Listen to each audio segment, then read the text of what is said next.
Yep, is this already on? Yep. It is really? Oh, okay. Fuck everybody. Alright, shit.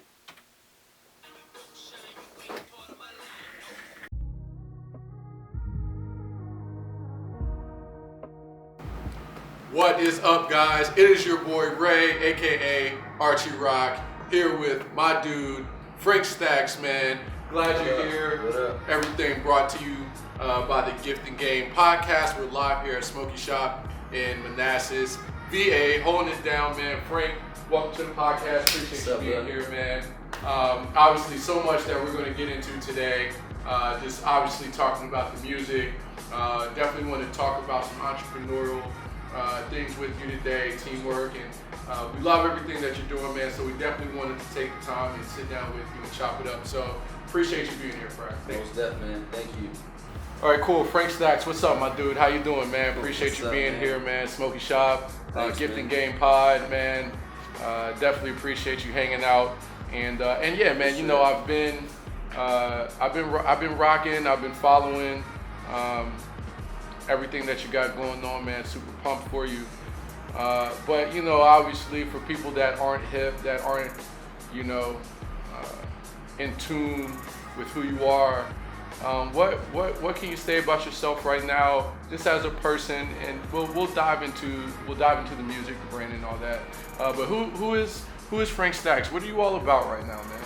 Well, pretty much, man. Like, my whole persona is just a very humble dude. Like, I just grew up that way, so I like to joke around a lot. Some people, you know, they don't catch it. You know, I'm very nonchalant with shit.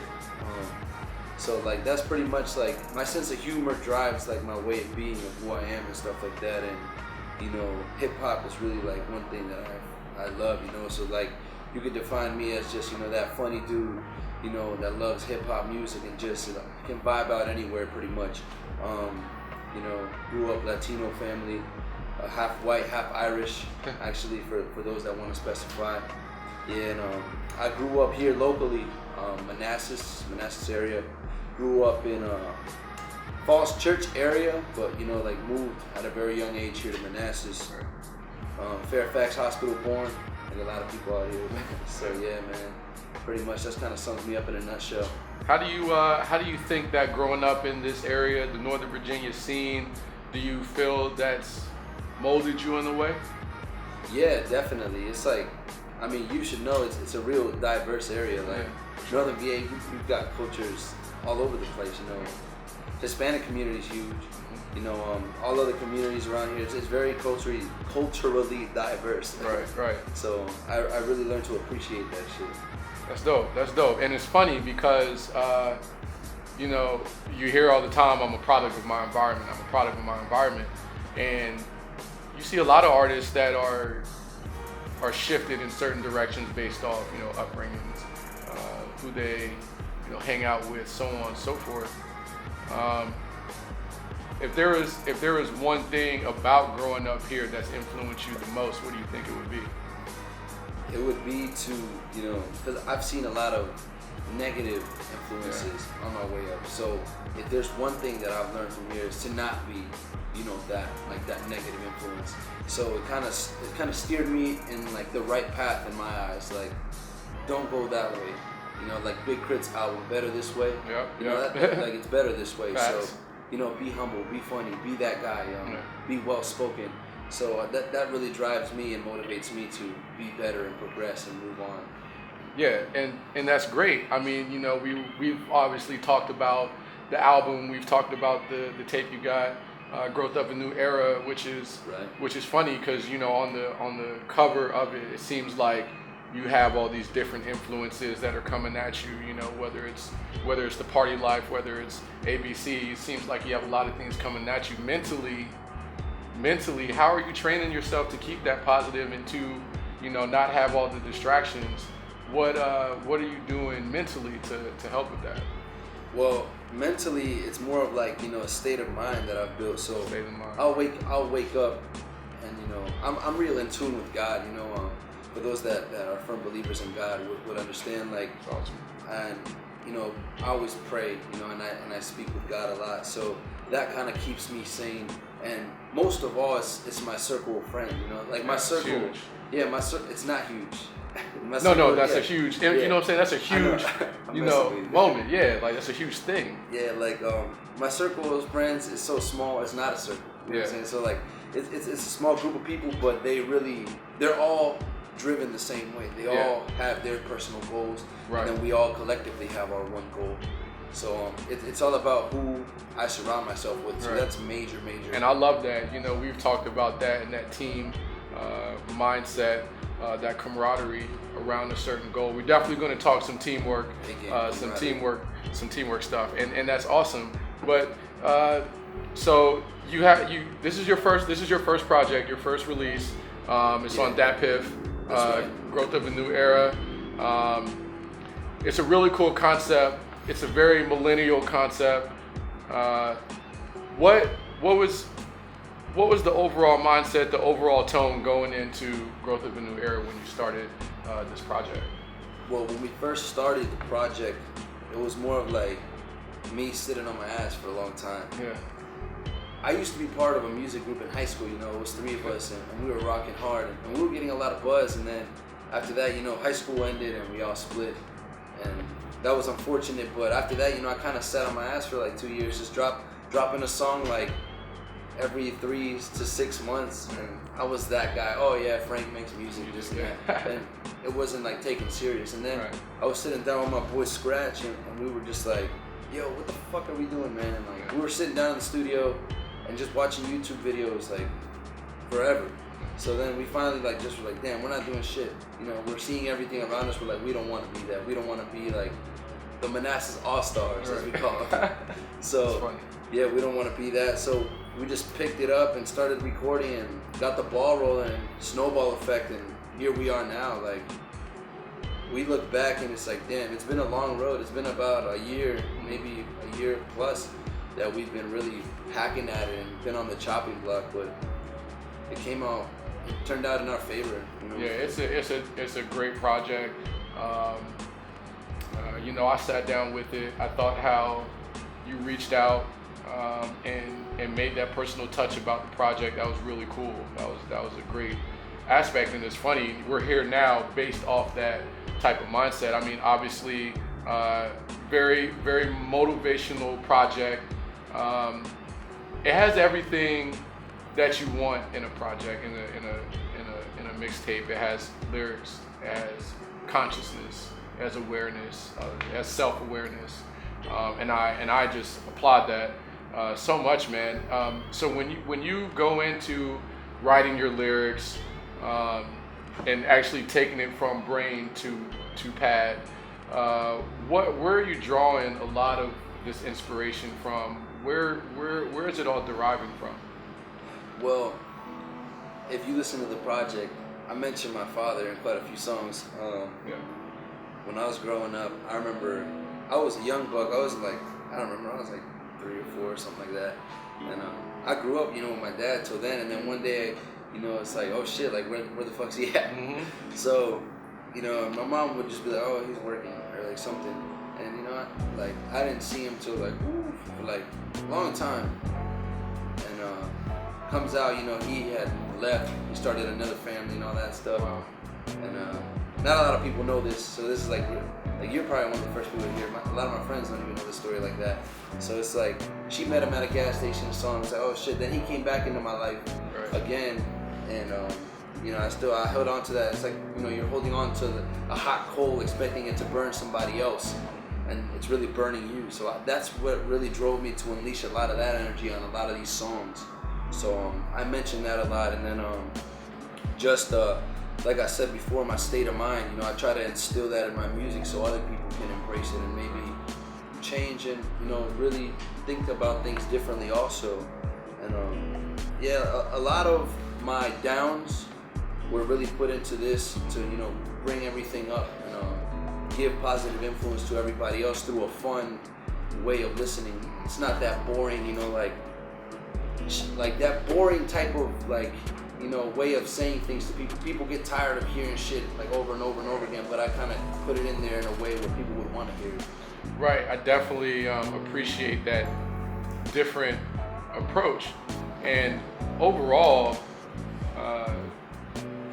I really like the direction that the project went in because it allowed us into you, if that makes sense. We were able to kind of tap into your psyche, tap into your emotions a little bit, and I think that's huge because we can relate. A lot of us can relate to some of those things that you refer to. I mean, you look at tracks like most known, unknown, highs and lows, and then there's another one that I definitely wanted to chat with you about is your outro track. But I wanted to start with highs and lows. Where were you at with that record? Like when I wrote it. Yeah, when you were writing it, when we were thinking of, Well, pretty much like I was just chilling on my couch with Scratch. When we're just playing beats, we would always play beats on the TV through the course of making this album, like to find that one. We'd listen to beats and like, oh shit, that's the one. So we heard that beat and it's like, damn, okay. And then I just started rocking and I was like, we be high, we be low. And it just started coming to my head. We go, went up, and then it's like, bam, like it just came, the hook came. And then slowly started writing the verse, and the studio was actually out of commission at the time. We had nowhere to record, so we went out to DC to my boy Sergio Cortez. Shout out to him, he's great. And we went over there to record with him, and then we did that, and we came back, and then over time, I changed the song around. The verse that's actually on there is not the original first verse, right. So flipped that around, and then we pretty much redid the whole record at my house because I didn't really have the bread to be going to studio, so it's like fuck that, So we did it, we mixed everything at the house, and that's how it really came together. It was just kind of like a spare of the moment, and then just build, and there it is. Right, and content-wise, what is that song about? Highs and lows. Where is that coming from? Well, the hook kind of really, in a nutshell, expresses everything. We be high, we be low, to the sky where we go. So pretty much we have our ups and downs, but either way we're going up. We're gonna go through and succeed and prosper through all these negative energies that we're around. So and the other 4 bars of the hook is we going up, we going up, we going up. So it kind of like locks in, what I'm really trying to say. And as far as the verses go, I kind of peppered in, a little bit of, motivation throughout it, but I'm pretty much just talking slick, just like killing the song. But I always like to pepper in there like what I really want to say. Right. But like I said, I like to make it fun and entertaining as well. Yeah, because the flow is there, and plus the content. I thought that was really excellent and done really well. And then you got another track on there, Most Known Unknown. Right. Yeah. And it's like borderline cliche, you'll hear that. But what's driving that? What is driving you about being the most known unknown? I like that you asked that because if you've seen the video, it's about that kid. He goes and he likes to paint and whatnot. So like, I actually growing up in high school, I got really into graffiti. Yeah. And that shit changed my fucking life forever, man. Like, graffiti, I got so deep into it, and when you're a graffiti artist, everyone sees your shit. It's like, oh damn, it's so-and-so, and then so-and-so's over here, and so-and-so's over here. Yeah. And you're the most known cat ever, anywhere. You're the most known, but you're unknown. So nobody knows who the fuck you are, but everyone knows who you are at the same time. So that's what drove that, because thoughts plastered on the wall all night. Mama laying sound asleep thinking it's alright, but nah, I'm taking over the throne. I'm trying to be the most known unknown. Yeah. So, I kind of thought back to my older days in those times, and that really inspired me to write that, because I got caught up and it just rocked my fucking world for a long time. I had to pay like $4,000 in restitution, Wow. many hours of community service, all because of that, and it made me appreciate, my freedom and time a lot more after that happened. And but I mean, of course, I'd do it again if I could. You know, I love the art and I love, you know, all of it. But that's what inspired that song, is graffiti. And then, you know, I just went on with it. Awesome. You know, it's interesting that not just as an artist, but also as a human being.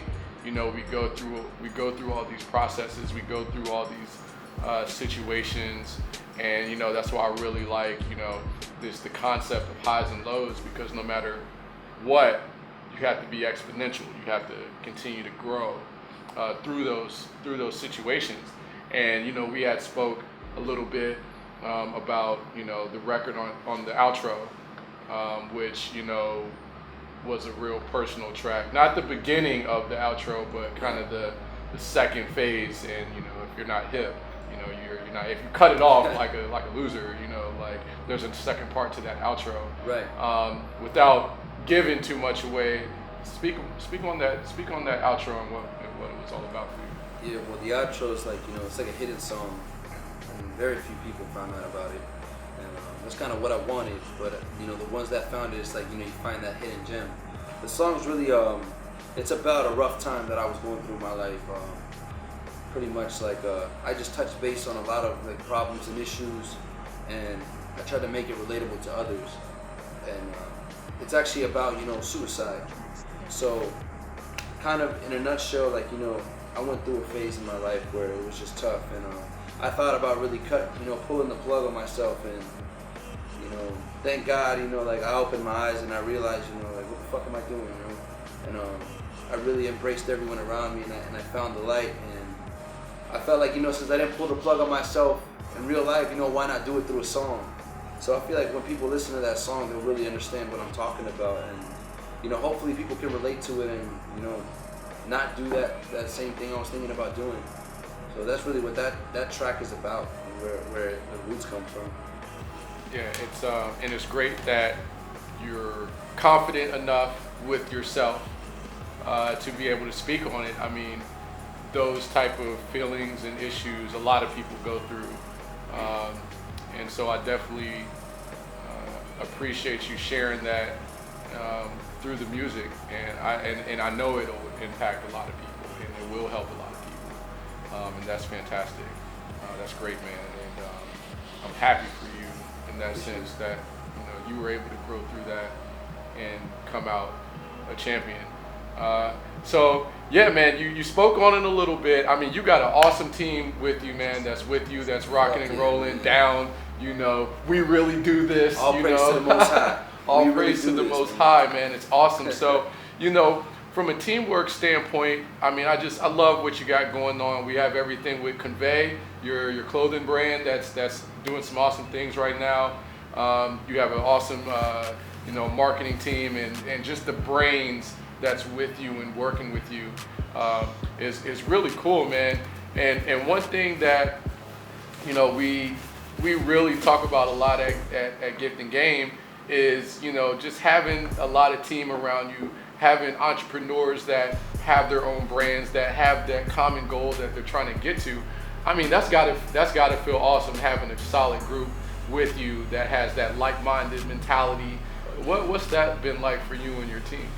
Yeah, man, like it feels good just to be surrounded by, you know, inspiration, you know. So like, for example, we have a lot of greats that we look up to. For example, Randall Fitch, he does Live Fit.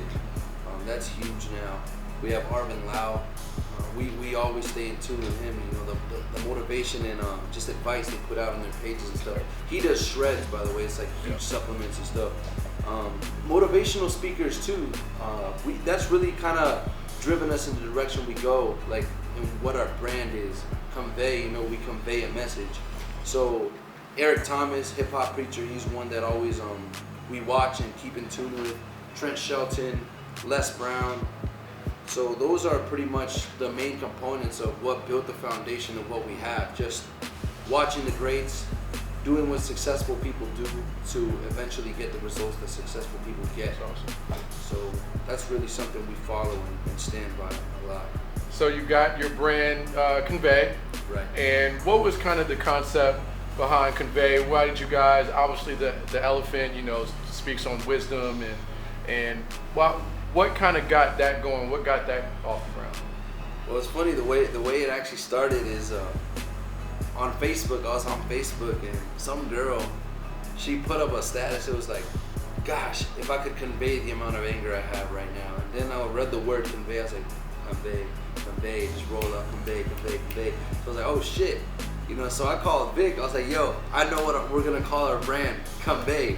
So, and he's like, what? All right, cool. So we ended up picking an animal, which was the elephant, that represented the message we want to convey. The elephant's humble, the elephant's big. Yeah. Elephant don't fuck with rats. Yeah. You know what I'm saying? We don't. Yeah, but so that's really what we wanted, and he went ahead and just built the face of the brand. The elephant with the convey. He made the font, and it came out dope, man. And we really try to put out who we are through our brand. And I feel like he did very well on projecting that through the image on the shirt. Yeah, and one thing that I hope a lot of people catch notice about some of the things that you've mentioned, everything that you're doing is all in-house. Right. So, you're not having to spend X amount of dollars on ABC, going out to find another, designer, go through that your studio time, learning and teaching yourself how to master and mix your own music.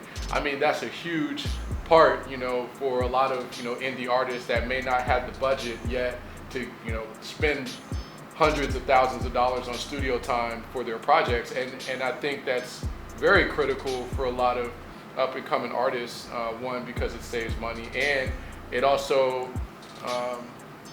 creates a certain camaraderie amongst your team that we're all working together, that we're all building towards that same goal. What are some of your goals as a team collectively? What type of things are you guys building towards? Well, collectively as a team, each year we strive to just get better. So if the next thing we put out doesn't surpass what we did the year before, what the fuck are we doing it for? Right. So we really strive to just progress each year. And progress can mean anything, like in our music, the way we look, the amount of fans we have, and just everything all around. Just progress is like a big thing for us. And and staying in tune with who we are. Don't let anything change who we are. And I know a lot of people say that, oh, blah, blah, blah, it's cliche, but we really stand by that shit, just because of who we are as people. And all of us keep each other in check on that. So that's really what it is for us. And I'm sure that's